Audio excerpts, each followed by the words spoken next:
If you dig the twisted, admire the outlandish, and are enamored by the unusual, you're in the right place.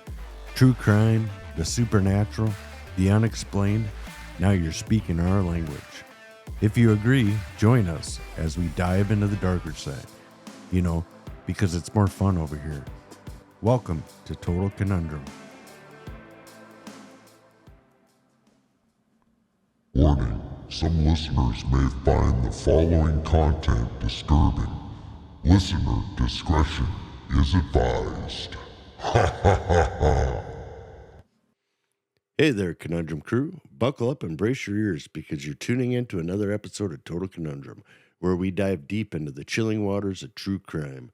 Today's journey takes us into the darkest depths of a tale so twisted, it might just make your skin crawl. Sure, Jeremy. We're shining a spotlight on a man who was an ordinary suburban resident by day and a monstrous clown-faced predator by night. Gather round as we unravel the sinister saga of John Wayne Gacy, also infamously known as the Killer Clown. Brace yourselves, Conundrum crew. This is one episode you definitely won't want to miss. That's right, folks. Imagine a guy who could flip from being your friendly neighborhood party clown to one of America's most horrifying serial killers. It's the kind of switch that could give anyone whiplash. Today, we're peeling back the layers of Gacy's double life, the one he lived and the one he hid so well until he couldn't. Before we creep down that dark path, remember to hit that like and subscribe button, leave us a review on Apple and Spotify, and don't forget to ring that notification bell on YouTube so you're always in the loop with our latest episodes. Your support keeps us going. If you have any story ideas or recommendations, contact us at totalconundrum.com, or you can find us on Instagram, Facebook, or Twitter. And because we love keeping you both horrified and entertained, stick around till the end.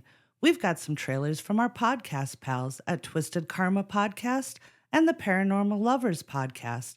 If you thought we were at the end of your creepy podcast journey, think again. We'll be back after these messages. Are you ready for a little good karma with a twisted edge? This is Twisted Karma. We're best friends, Tara and Mara, a pair of caffeine-fueled moms, dive headfirst into the darkest corners of true crime, the paranormal, and urban legends. I'm Tara, and I do the deep dives, bringing you the facts, the research, and the haunting details, while my ride-or-die Mara brings the razzle-dazzle with sharp wit, unfiltered commentary, and just the right amount of sass to keep things twisted. We honor the victims, roast the criminals, and shine a light on stories that need to be told.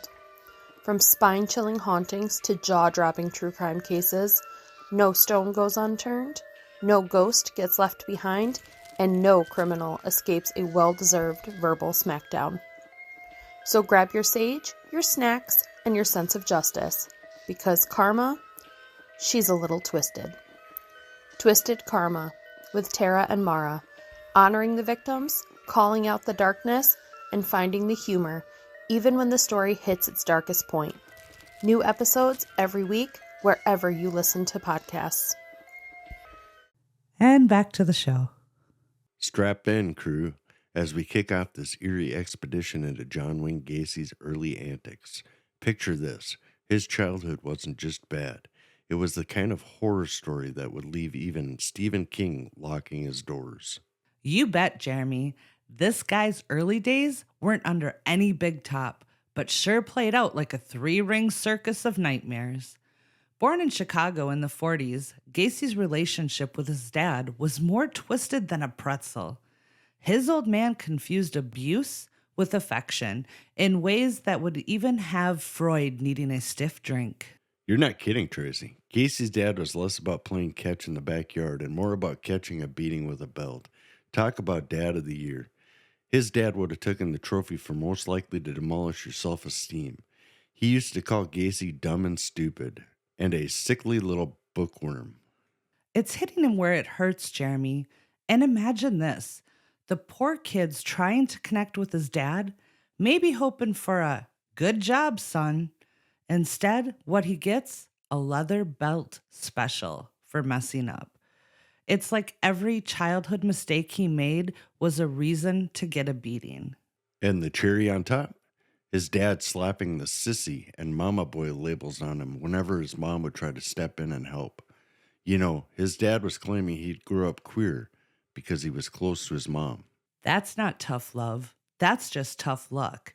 And hey, let's play a little hypothetical. Would you rather have a queer son or a clown psycho mass murderer son? Seriously, that's a no-brainer.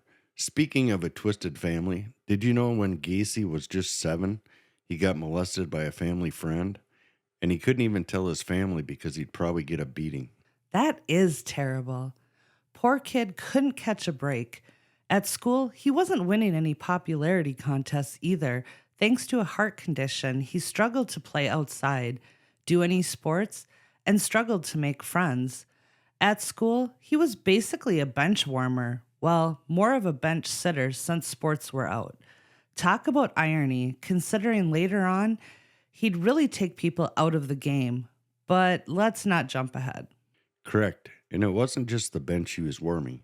He was packing on the pounds too, which of course made him the favorite target of every school bully. Little did the bullies know, they were basically fueling the future clown college revenge tour, where the pranks were less about squirting flowers and more about, well, let's just say you didn't want to be a part of his act. And talk about a rough childhood. Following his heart condition, he was hospitalized for months with these mysterious blackouts. His dad, ever the supportive figure, tells everyone the kid is a liar and just doesn't want to go to school. Ladies and gents, presenting John Gacy, faking it for sympathy. No kidding. There he was, surrounded by doctors, probably hooked up to more machines than a NASA launch. And his dad's like, "Quit your acting, son. You're not fooling anyone." And after all that medical drama, they finally find out it was a blood clot in his brain. Who would have thought? Certainly not his dad, who seemed to think doctor visits were just another way to rack up sympathy points. You'd think surviving that would earn him a break, but nope, not in the Gacy household. Instead, it's more beatings because why not? The dad probably thought the beatings would knock the clot loose or something. Undoubtedly. And after all that drama, catching up at school was like trying to solve a Rubik's Cube in the dark. So he drops out of high school and boom. It's like he's living out his dad's predictions. Man, if Gacy's dad thought dropping out was the low point, just wait till you hear about the Las Vegas road trip. The apple didn't just fall far from the tree. It took a nosedive into the Grand Canyon of terrible life choices. No doubt. Fed up of the abuse, with a whopping $136 in his pocket, Gacy left home without saying goodbye and drove up to the glamour of fabulous Las Vegas, Nevada. But instead of hitting the jackpot or impersonating Elvis, Gacy ends up working in a mortuary. Talk about upgrading your resume. That's right, Tracy. From the bright lights of Vegas to embalming fluids, our guy went from a game of roulette to chilling with the dearly departed. And get this, he wasn't just around the bodies. He slept right behind the embalming room. Talk about living the dream, or, well, the nightmare. Seriously, who needs a horror movie when you can live in one? Most of us dread even going to a funeral, and here's Gacy catching Z's next to the embalmed bodies. Guess it was the only place quiet enough. Absolutely. You're guaranteed a good night's sleep. Plus, how about that plot twist? From high school dropout to Las Vegas mortuary sleeper. It's like he was auditioning for the most gothic version of The Hangover. Right? Nothing screams escaping parental disappointment like sleeping behind a morgue. And the worst part, later on, he confessed to climbing into one of the coffins and sleeping with the bodies. I mean, if he was trying to put distance between him and his father's expectations, I'd say mission creepily accomplished. So, after turning the creepy factor up to full blast in Vegas, Gacy somehow, almost miraculously, pulls his life together. We're talking about a full-on redemption arc. He has a steady job, meets his sweetheart, ties the knot, and even welcomes a new baby into the world. Indeed, Jeremy. It's like he's starring in his own feel-good comeback movie. 4 months after becoming a dad, He drives back home, newborn in tow, for the ultimate family reunion. And here's the sweet part. His father, the man who made Darth Vader look like a candidate for Father of the Year, actually tells him, "I'm proud of you. And I was wrong about you." I mean, talk about an emotional plot twist. Seriously, Tracy, that's the kind of heartwarming scene that would make the Grinch's heart grow 3 sizes. His dad even apologized for all the abuse and said it should have never happened. Gacy's got it all now: the job, the family, and that golden nugget of paternal approval he's been craving his entire life. He even has another baby on the way, a beautiful girl. But does he bask in this newfound familial bliss? Organize an overdue father-son fishing trip? Maybe throw a couple of beers in a cooler? Nope, not our guy Gacy. Just when you think he's going to settle into his role as a doting dad and redeemed son, he goes off script big time. Yep, in classic thriller movie fashion, Gacy doesn't just fall off the wagon. He does a spectacular somersault right off it. That very year, he sexually assaulted several young teenage boys. And just like that, his perfect life screenplay gets a tragic rewrite. Gacy's sentenced to 10 years behind bars. Talk about family drama turning into courtroom drama. The same day he's sentenced, his wife files for divorce. She's not just checking out of the marriage, she's taking the house, the kids, the alimony, and pretty much everything but the kitchen sink. And the court gives her everything she asks for.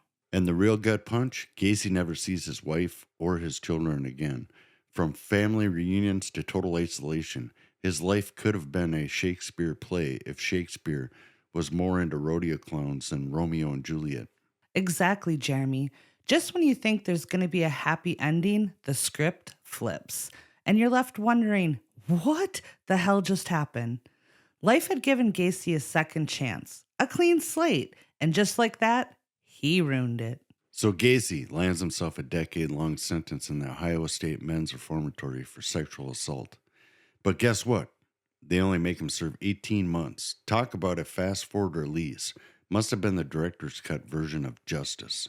It's terrible, Jeremy. You just wonder if he had served the full 10 years, would he have gone on to commit the horrors he did?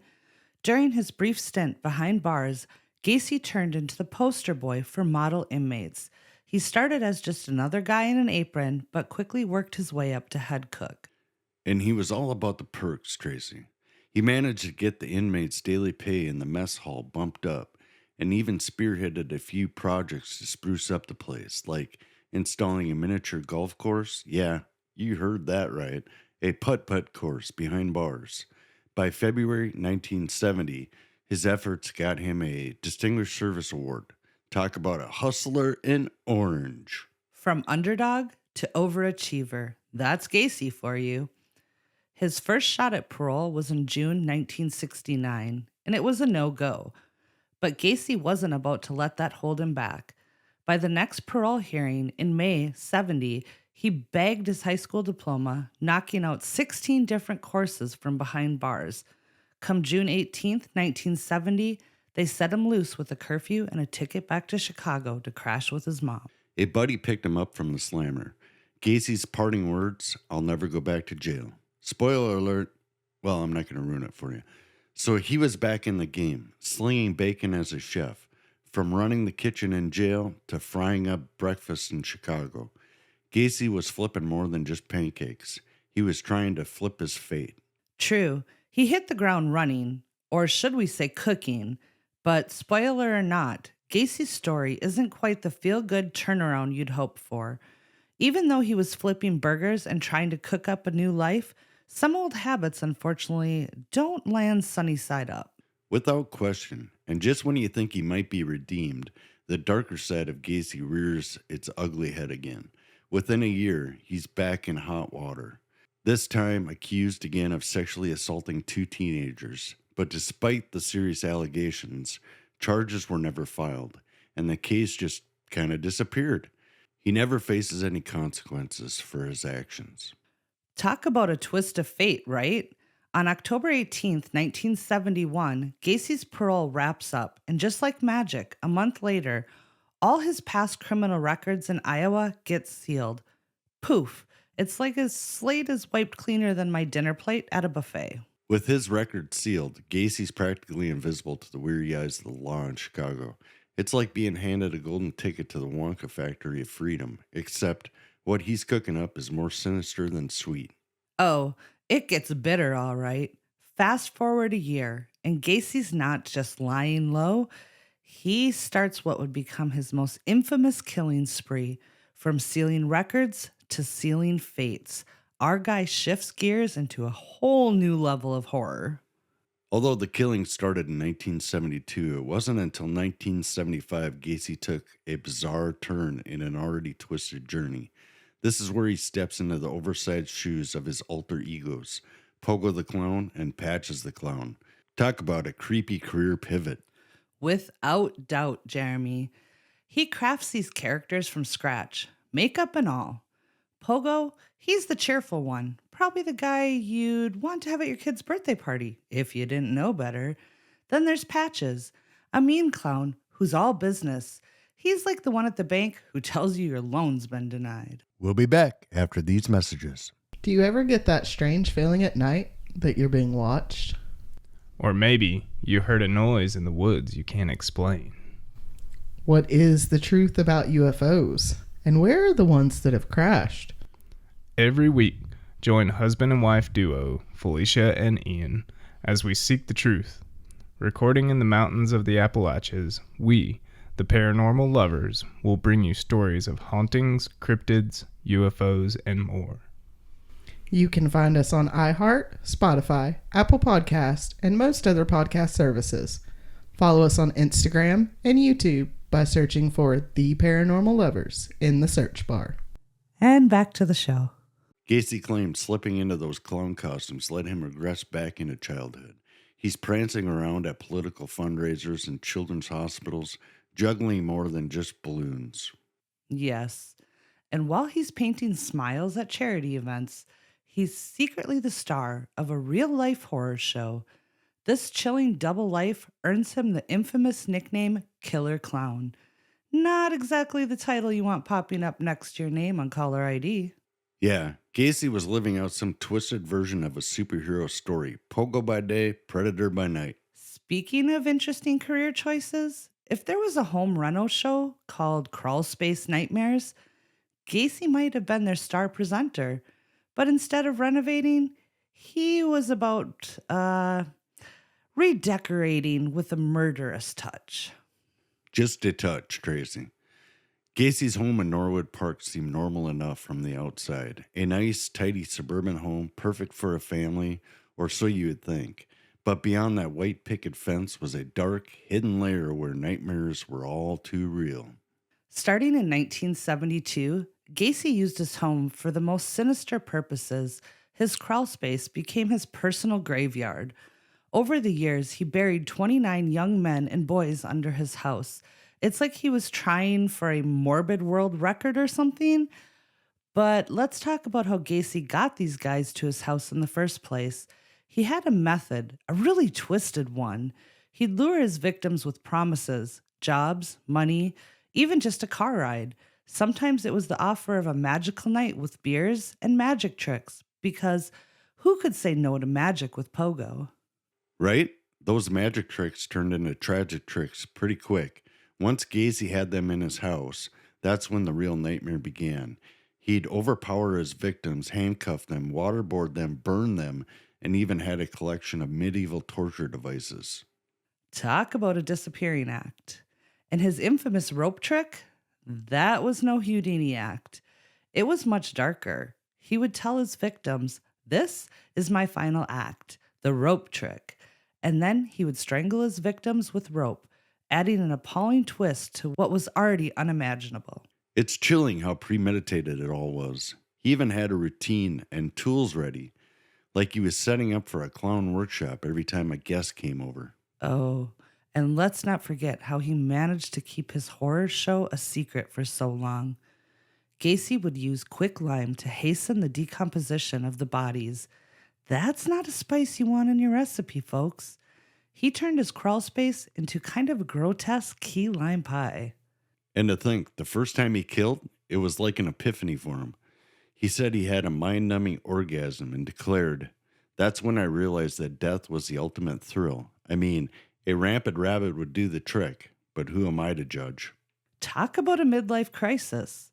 Some people get motorcycles and others become killer clowns. It's all about balance. Gacy didn't stop there with hiding them. He stuffed rags in the victims' underwear or socks in their mouth to stifle their last breaths. And through it all, the screams that should have raised alarms were just dismissed as strange noises by neighbors, too scared or uncaring to act. And you know, some victims he didn't kill outright. It was like he relished the power over them. There was a teenage boy in 77, and Gacy turned a night of torture into a sick game. Whilst raping, torturing, and waterboarding him, Gacy would repeat, "Aren't we playing fun games tonight?" I tell you what, you wouldn't want to hand him the go straight to jail card in Monopoly. The victim was in so much pain he asked Gacy to kill him. Gacy replied, "I'm getting around to that." Bizarrely, rather than killing him, Gacy dropped him off at work the next day, warning him the cops would never believe him. Well, he was right. The boy, Robert Donnelly, went to the cops, who spoke to Gacy and didn't press charges. Then there's the case of Jeffrey Rignall in March 78. Gacy drugged him, restrained his head and hands in homemade wooden stocks, like the medieval days, and went full Game of Thrones on him, including burning him repeatedly. Surviving that nightmare, Rignall was just dumped in a park, alive but broken. Rignall did go to the police and told them everything, but Gacy was only charged with battery. No consequences, no jail time, nothing. I mean, come on. I can't believe it. Later, when Gacy's crimes had come to light, Rignall would say, "I'm just thankful I woke up in a park instead of underneath his house." By the time they charged Gacy with battery, Gacy's crawlspace was already too full for any more bodies. Literally, the police would have been standing right on top of a crypt, and they wouldn't even know it. Gacy said he thought about dumping bodies in the attic, but worried about leakages, as if that was the least of his problems. So he switched to dumping bodies in the Des Plaines River. 5 went in, but only 4 were found. It's horrifying. And through it all, Gacy's chumming up with the cops, taunting them, going for cocktails and fancy dinners. And if that doesn't send chills down your spine, I don't know what will. Absolutely, Tracy. By the end of 78, Gacy was practically on a first-name basis with the law. He'd invite detectives out for meals, casually chatting over dinner and drinks, as if they were old college buddies catching up. And he didn't stop at just sharing a meal. Gacy would throw out accusations, claiming the cops were only on his back because of his political ties or because they disapproved of his gay lifestyle, which, to be honest, may have been the only reason why they never believed the surviving victims. The audacity is real. I mean, he'd purposely go speeding or park illegally in front of police cars, daring them to catch him. He felt invincible. Then came the breakfast that would make your stomach turn. And not because of the 1-star Yelp reviews. There they were, sitting in a public restaurant, and Gacy, ever the showman, is holding court talking about his business ventures, failed marriages, and yes, his clowning around. And then he drops the chilling line, almost casually, saying, clowns can get away with murder. As if he's cracking a dark joke, except we all know it's not just a punchline, it's his reality. It really illustrates the twisted double game Gacy played, publicly playing the clown while privately mastering the role of predator. Those interactions with the police were part of his dangerous charade, keeping everyone guessing while he hid his gruesome secrets in plain sight. So Gacy's there, literally joking over breakfast about getting away with murder. Think about that, over eggs and coffee. This guy hints he's a killer clown in real life. Yeah, and the sheer stress of it all was finally showing. Gacy's looking disheveled, unshaven, looking like he's been on a bender. And honestly, he kind of was. He was boozing hard. Like he's trying to drown his guilt or something.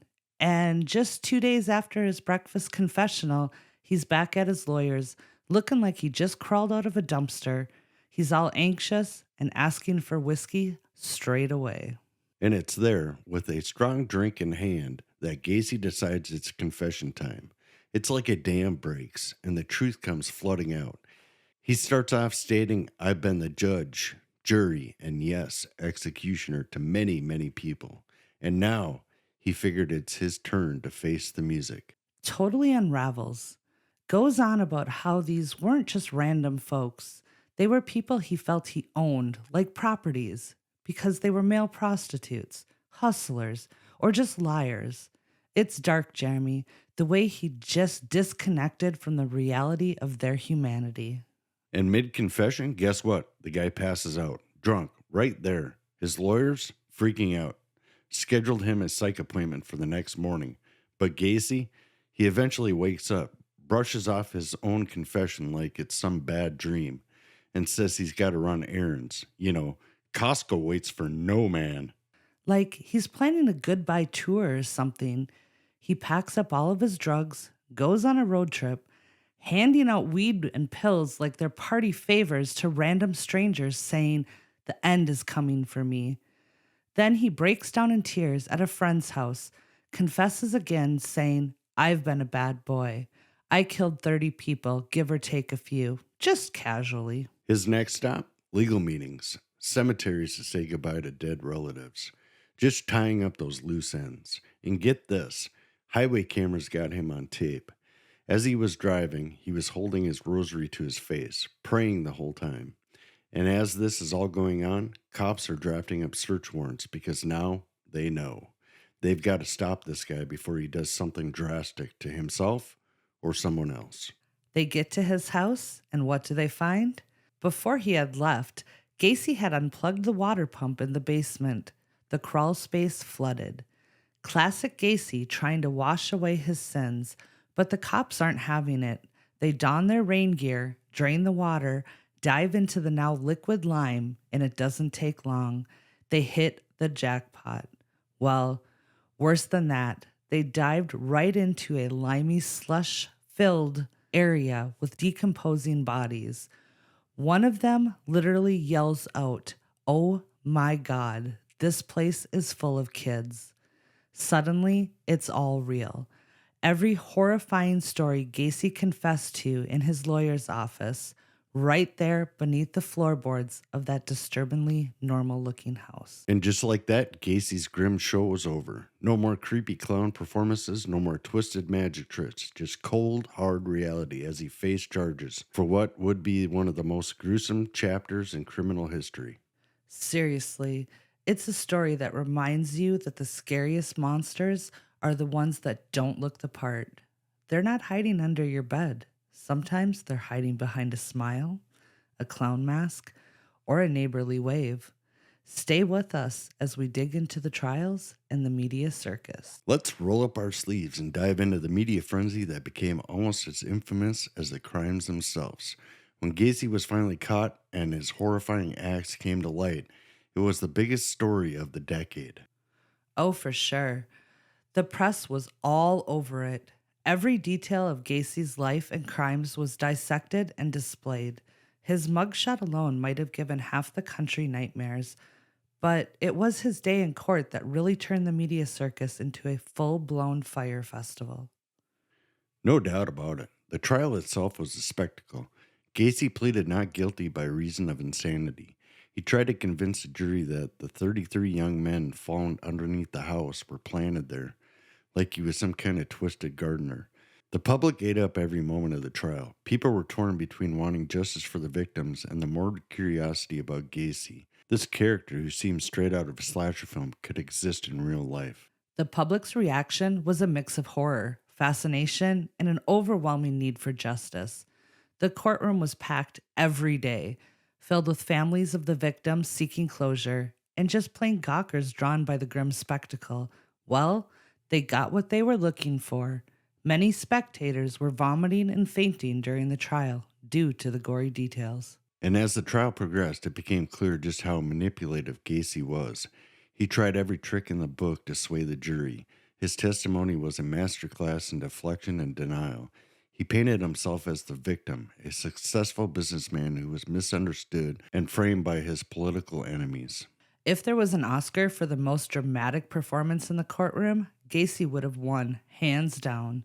But despite his efforts, the evidence was overwhelming. The jury saw right through his act. The testimonies from forensic experts, the gruesome photos of the crawlspace, and the heartbreaking stories from the families of the victims painted a clear and horrifying picture of the real John Wayne Gacy. After what must have seemed like an eternity for the families involved, the verdict was in. Gacy was found guilty on all counts and sentenced to death. It was a small relief for the families who had endured unimaginable pain. His conviction didn't put an end to the media circus, though. If anything, it intensified. Books, documentaries, and endless analysis followed. Gacy might have been sentenced to death, but his dark legacy lived on, feeding the public's never-ending fascination with the mind of a killer. Speaking of minds, let's dive into the twisted psyche of John Wayne Gacy. It's time to unpack what the psychological experts found when they took a stroll through his mental landscape. Spoiler alert, it's not a walk in the park. Oh, definitely not, Jeremy. It's more like a walk in a haunted house. Gacy's psychological evaluations revealed a man who was as complex as he was cruel. Diagnosed with antisocial personality disorder, he was a textbook example of a psychopath lacking empathy and manipulating others without a hint of remorse. Yeah, and add that to the cocktail, a heavy dose of narcissism. Gacy saw himself as the victim, the misunderstood genius. He thought he was smarter than everyone else, including his lawyers, the jury, and those psychologists trying to look into his brain. Let's not forget his most chilling role, Pogo the Clown. This alter ego wasn't just a party trick. It was a calculated mask that allowed Gacy to gain trust and access to his victims, mostly young men and boys whom he lured with promises of magic tricks only to lead them to their gruesome ends. That's right, Tracy. And this killer clown persona has been replicated throughout pop culture, like a bad smell that just keeps coming back. From the Joker and Batman to Pennywise the Clown, books, movies, and even true crime podcasts like ours can't seem to shake the haunting image of the clown who is more Chucky than Chuckle. Makes you think twice about hiring entertainment for your kid's birthday party, doesn't it? I mean, do clown colleges even have background checks? Because if not, I think I just found a gap in the market for a new business venture. Background checked clowns. Patent that idea, Tracy. Quick. But seriously, Gacy's dual persona as a respected community member by day and a predatory monster by night challenges society's idea of normalcy. How many times have we heard the neighbors say, "He seemed like such a nice guy"? Exactly, Jeremy. It's that contrast between his public face and his private horrors that fascinates and terrifies us. Gacy's legacy is a cautionary tale about the masks people wear and the darkness that can lurk behind a friendly smile or a painted face. So as we pull down the curtains on this episode, it's clear that Gacy's influence on both psychological studies and pop culture remains alive and kicking. His case continues to be a dark mirror showing us the complexities of human psychology and the masks we all wear. And that wraps up another deep dive into the chilling world of John Wayne Gacy on this episode of Total Conundrum. It's been a haunted journey through the mind of the killer clown and the shadow he casts over American crime history. Thanks for tuning in, Conundrum Crew. Don't forget to follow, rate, and review our podcast on Apple and Spotify. Hit that subscribe button and ring that notification bell on YouTube to make sure you don't miss any of our eerie explorations. We really appreciate your feedback and engagement. If you have any creepy story ideas or haunting recommendations, drop us a line at totalconundrum.com or catch us on Instagram, Facebook, or Twitter. And remember, the conversation doesn't end here. We've got more mysteries to unravel and more dark tales to tell. So, until next time, keep on creeping on. We love you, weirdos. That's a wrap, Conundrum Crew. Stay safe, stay curious, and as always, thanks for getting, well, more than a little weird with us today. Bye! Thanks for hanging out with us here at Total Conundrum. Please make sure to check out our website and blog at totalconundrum.com for news, upcoming events, merch, bloopers, and additional hysteria. You never know what will pop up, so be sure to follow along. If you want to show your support for Total Conundrum and gain access to all of our bonus content, please visit our Patreon page. You can also follow us on Facebook, Instagram, and Twitter. The links are available in our show notes. If you have any questions, comments, recommendations, or stories to share, please email us at contact@totalconundrum.com. Episodes are available on Apple Podcast, Spotify, or wherever you listen to your favorite podcasts. If you like the show, please rate, review, and subscribe on Apple Podcasts. We appreciate the love. Keep on creeping on, mother cluckers.